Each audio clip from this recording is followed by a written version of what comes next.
말씀을 봉독해 올리도록 하겠습니다. 로마서 8장 2절로 7절입니다.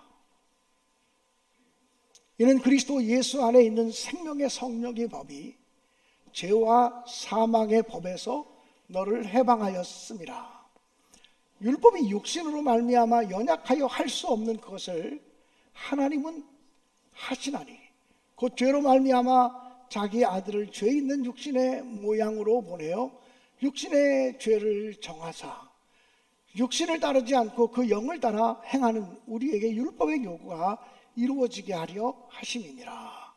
육신을 따르는 자는 육신의 일을, 영을 따르는 자는 영의 일을 생각하나니 육신의 생각은 사망이요 영의 생각은 생명과 평안이니라. 육신의 생각은 하나님과 원수가 되나니 이는 하나님의 법에 굴복하지 아니할 뿐 아니라 할 수도 없음이라. 아멘. 이는 살아계신 하나님의 말씀입니다. 사랑하는 여러분, 동물과 사람이 다른 점이 여러 가지가 있겠지만 생각하고 말할 수 있다고 하는 것은 사람의 특징 가운데 하나입니다. 생각하고 말할 수 있기 때문에 문화가 생기고 예술이 생기고 과학이 있고 창조가 있고 발전이 있는 것이라고 분명히 믿습니다. 바른 생각을 하면 바른 사람이 되고 아름다운 생각을 품으면 아름다운 사람이 될 수 있음을 분명히 믿습니다. 생각이 곧 그 사람이 되어질 수 있다라고 하는 사실입니다. 어떤 생각을 품고 살아가느냐가 너무나 소중하다고 하는 것입니다. 어떤 사람이 나이아가라 폭포를 관광하다가 너무나 목이 말라서 흐르는 폭포수를 받아 마셨습니다. 이렇게 깨끗한 물 마셔도 되겠지. 그리고 한 모금 물을 마시고 시원하다. 그리고 돌아보았는데 팻말이 하나 붙어져 있습니다. 포이즌이라고 적혀 있었습니다. 갑자기 이 사람이 배가 아프기 시작했습니다. 아이고, 내 창자가 막 녹아가는 것처럼 힘들기 시작했습니다. 그래서 급히 병원 응급실을 찾아갔습니다. 제발 좀 살려달라고. 독약을 먹었다고. 그래서 어떻게 독약을 마셨느냐고 의사가 묻습니다. 다른 게 아니고 나이아가라 폭포에서 너무나 목이 말라서 폭포수 물을 받아 먹었는데 팻말로 포이즌이라고 적힌 걸 보았다고.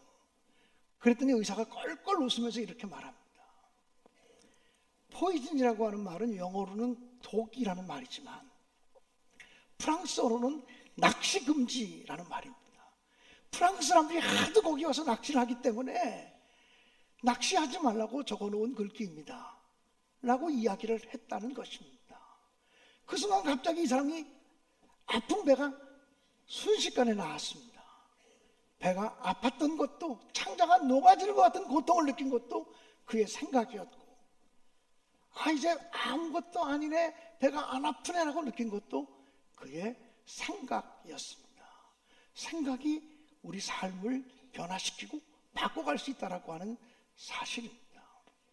그러므로 여러분, 무릇 지킬 만한 모든 것보다 내 마음을 지키라. 생명의 근원이 이에서 남이니라고 하신 잠언의 말씀을 기억하면서 생각을 늘 지켜나가시는 믿음의 사람들 되시기를 주님의 이름으로 간절히 축원합니다. 보나파르트 나폴레옹은 나의 사전에는 불가능한 것이 없다라고 얘기했던 사람입니다. 근데 이 보나파르트 나폴레옹이 죽기 전에 이런 얘기를 했습니다. 내 인생을 돌아보니 행복한 순간은 6일밖에 없었다고 이야기했습니다. 그런데 삼중고의 고통을 당하며 말 못하고 듣지 못하고 보지 못하는 삶을 살았던 헬렌 켈러 여사는 이렇게 말을 했습니다. 내 인생에 행복하지 않은 날은 단 하루도 없었습니다. 여러분, 환경이 그 사람의 삶을 이끌고 가는 것이 아닙니다. 하나님이 나와 함께 하신다는 믿음, 그리고 하나님이 나와 함께 하시기 때문에 나는 행복한 사람이라고 믿는 생각, 그것이 그의 인생을 이끌고 가는 동력이 되어질 줄로 의심 없이 믿습니다. 사랑하는 여러분, 2024년을 출발한 지 한 달이 되었고 2월 첫째 주간을 지내고 있고 이번 주간에 또 설날 명절을 맞이하게 됩니다. 또 한 번의 새해를 출발하는 기분으로 여러분에게 생각을 바꾸면 인생이 바뀝니다라는 제목으로 말씀을 전하고 싶습니다. 우리가 할 수만 있다면 이 한 해를 살아가면서 다시 한번 우리 교회가 건축할 때 강조했던 것처럼 3다의 생각을 갖게 되기를 간절히 기원합니다. 3다의 생각이란 이런 것입니다. 좋다, 한다, 된다. 한번 따라해 볼까요? 좋다, 한다, 된다. 아멘. 이 믿음을 가지고 살아갈 수 있기를 주님의 이름으로 간절히 축원합니다. 우리 교회가 교회를 건축하기 시작할 때 우리는 가진 돈도 없었고 우리 힘으로 교회를 건축할 만한 능력이 아무것도 없었습니다. 그때 제가 우리 성도들에게 공포한 것이 3다의 생각을 가지고 도전합시다. 좋다, 한다, 된다. 이 믿음을 가지면, 이런 생각을 보면 하나님이 역사하신다고 강조하고 또 그렇게 기도했습니다.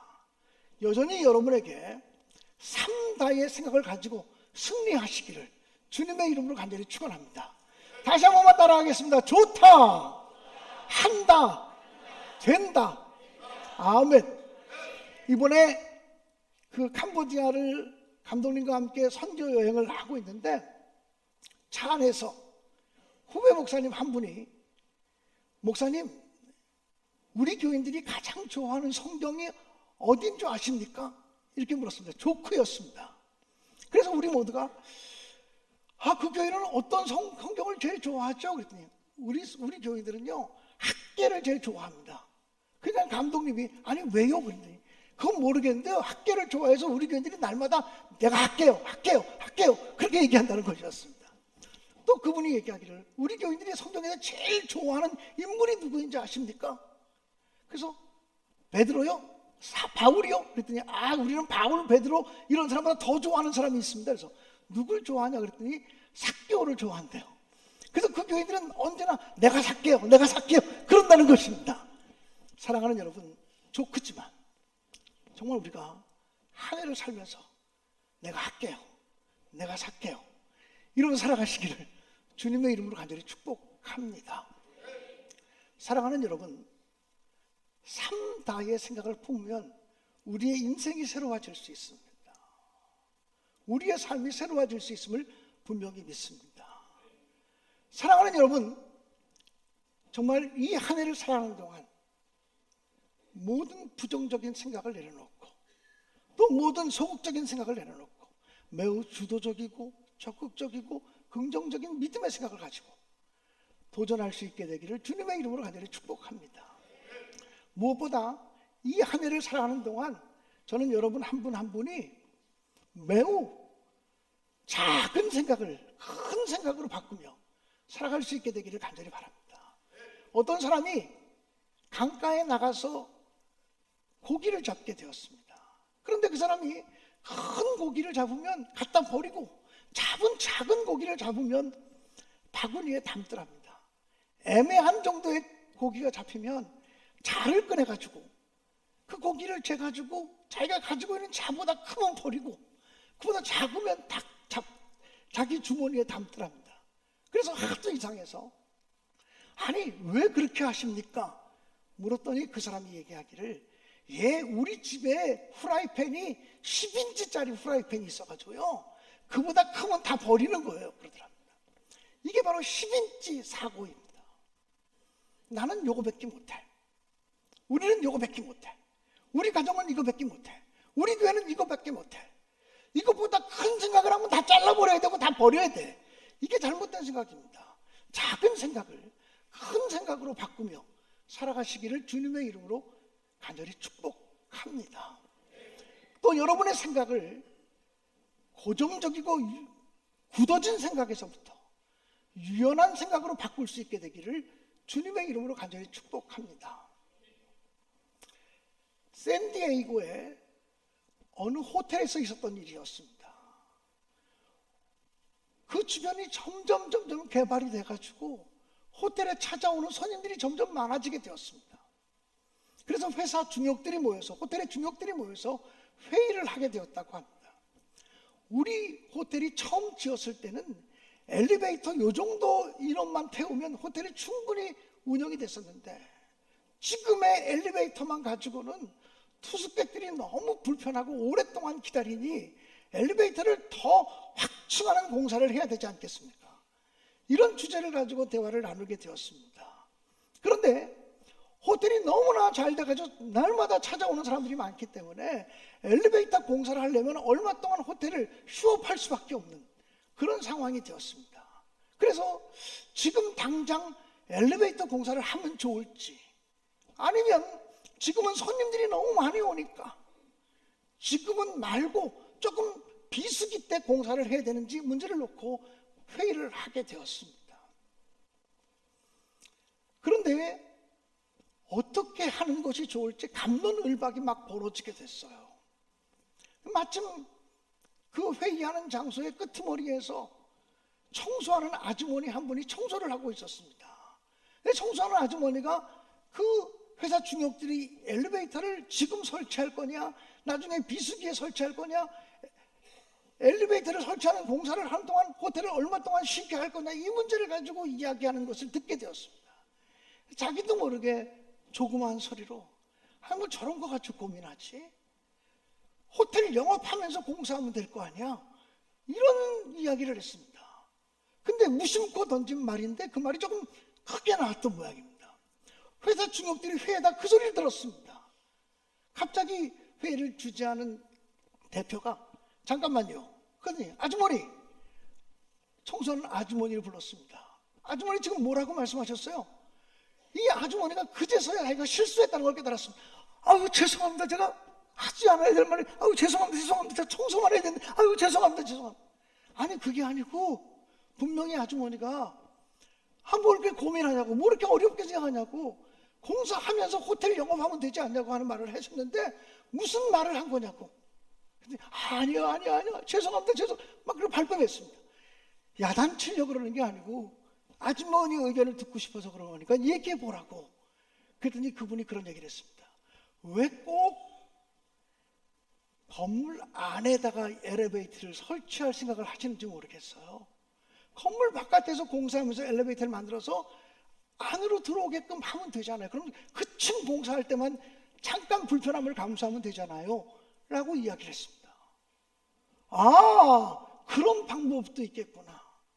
그래서 처음으로 건물 외벽에다가 엘리베이터를 설치해서 안으로 들어오는 공사법이 처음으로 도입된 계기가 된 것이 바로 그 사건이었다고 합니다. 사랑하는 여러분, 우리의 고정관념, 고정적인 생각을 깨뜨리지 않으면 새로운 역사는 시작되지 않습니다. 고정관념이 깨지지 않으면 하나님이 우리를 통해서 일하시기가 쉽지 않습니다. 내 생각으로 꽉 차 있고 내 경험으로 꽉 차 있으면, 내 방법으로 꽉 차 있으면 하나님이 개입하시기가 어렵다라고 하는 사실입니다. 제가 늘 여러 번 말씀드리지만 시계 하면 생각나는 나라가 어디입니까? 시계, 스위스죠. 지금도 스위스 가면 누구나 시계 한두 개를 사오곤 합니다. 시계 하면 생각나는 나라가 스위스입니다.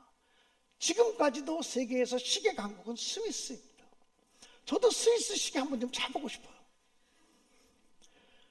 사랑하는 여러분, 제가 어렸을 때, 초등학교 다닐 때, 그때 시계 차고 있는 사람들이 그리 많지 않았습니다. 초등학생 중에 시계 차고 있는 사람들이 많지 않은데 어떤 친구가 시계를 차고 왔습니다. 근데 그 친구가 막 쉬는 시간에 이러는 거예요. 그럼 뭐 하냐 그랬더니 시계 밥 준다는 거예요. 아니 무슨 시계 밥을 이렇게 줘? 시계 밥은 이렇게 태엽을 감아야지.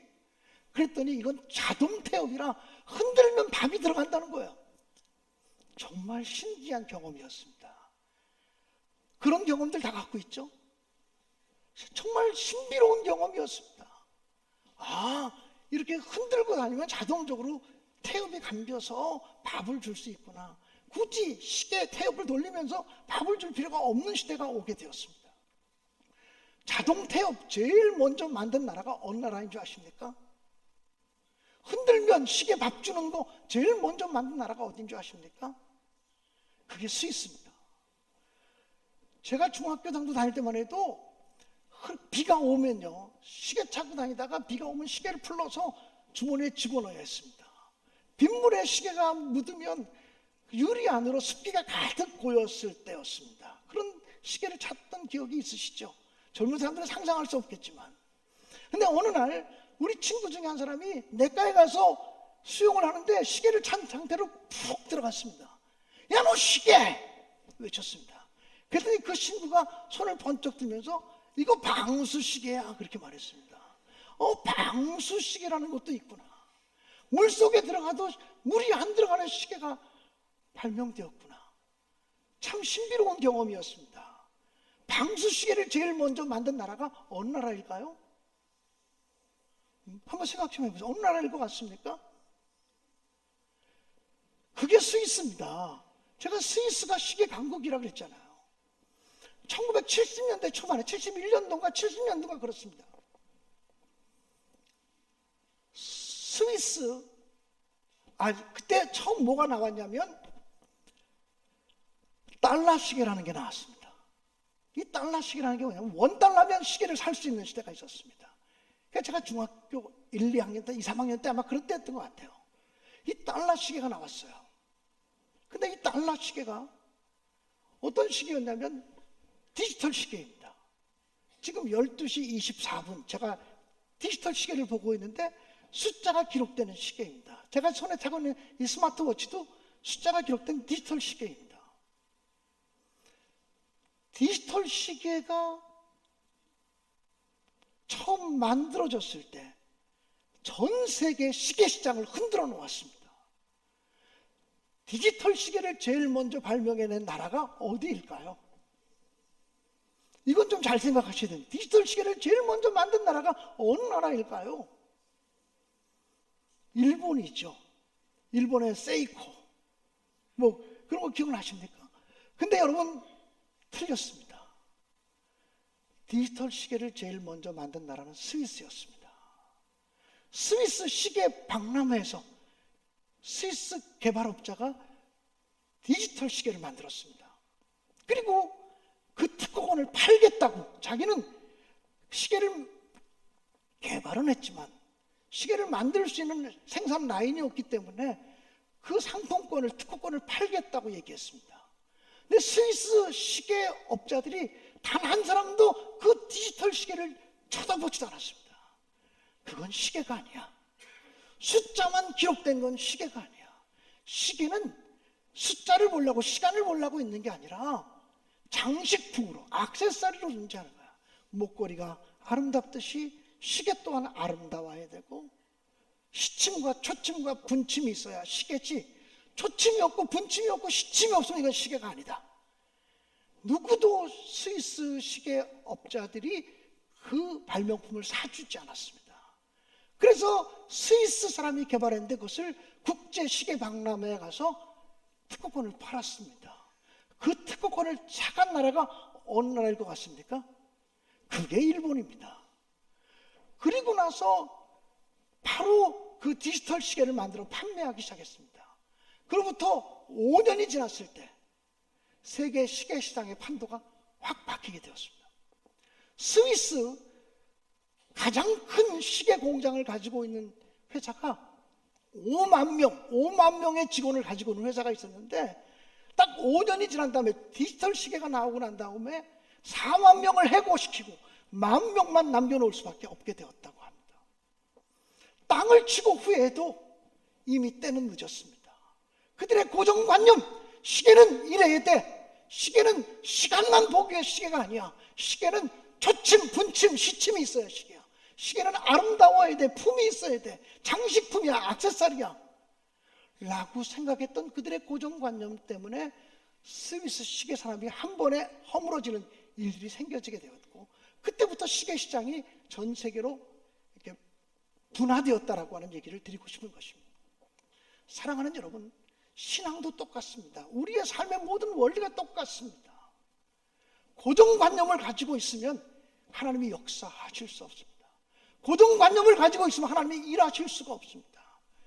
제가 지난주에 캄보디아에서 선교 감독님과 함께 선교 일정을 수행하면서 저희 교인들이 헌금하는 것들이 이제 재무부 회계하고 저한테는 문자로 교인들이 헌금하는 것들이 다 문자로 이렇게 문자 서비스가 되거든요.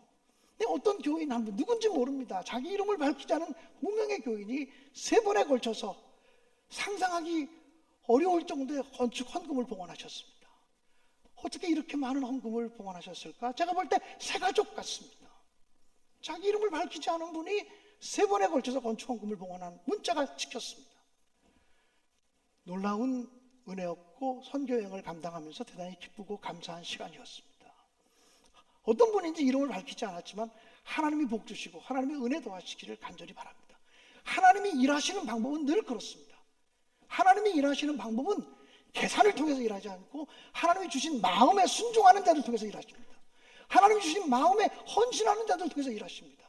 그래서 하나님은 우리에게 소원의 마음을 두고 그 소원의 마음에 순종하는 자들을 통해서 일하시는 분이라고 말씀하고 있습니다. 제가 자신 있게 선포하고 싶습니다. 헌금이 부담스러운 사람 헌금하지 마십시오. 11조가 부담스러운 사람 헌금하지 마십시오. 그러나 11조 하는 것이, 건축헌금 하는 것이 하나님의 축복주를 붙잡는 것이라는 마음이 생겨지면 그 사람은 동참하십시오. 그 사람 하십시오.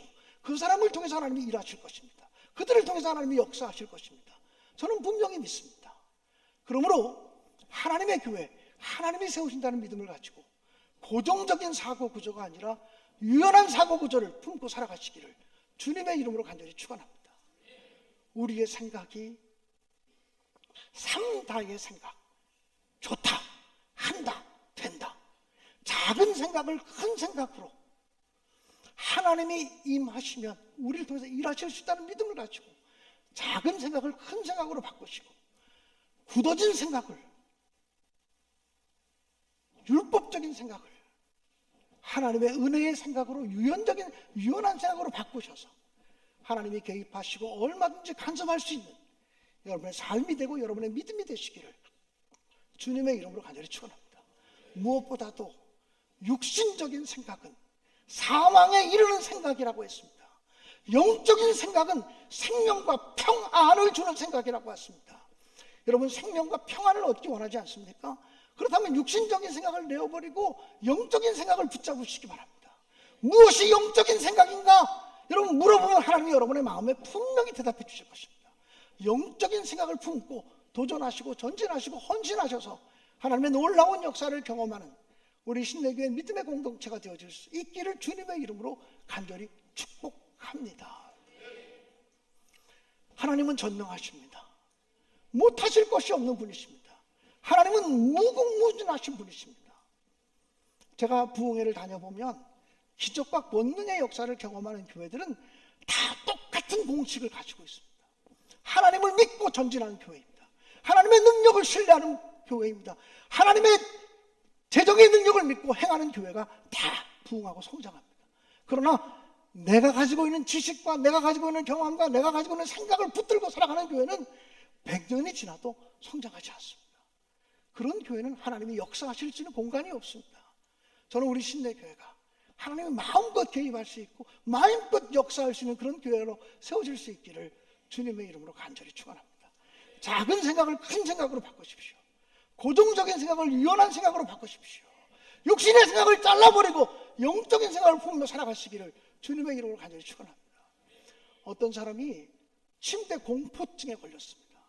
그래서 그 사람이 침대에 눕기만 하면 침대가 무너질까봐 걱정이 돼서 잠을 못 이룹니다.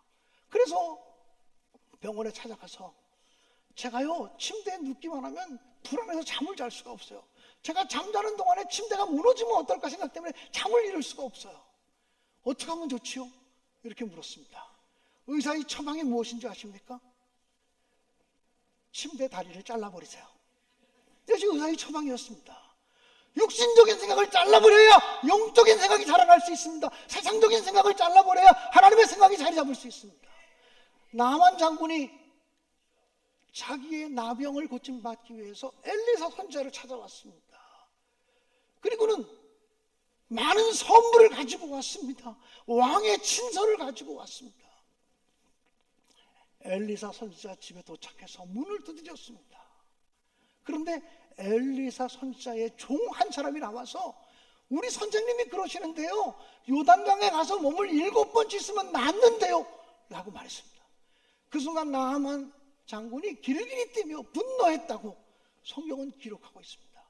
그는 이렇게 말했습니다. 내 생각에는 내가 도대체 누군데, 내가 어떤 사람인데, 내 생각에는 내가 찾아왔으면 엘리사 선지자가 직접 나와서 나 앞에 인사하고 그리고 내 상처에 손을 얹고 나를 고쳐줄 줄 알았다. 그런데 고작 자기 종을 보내서 요단강에 가서 몸을 7번 씻으라고?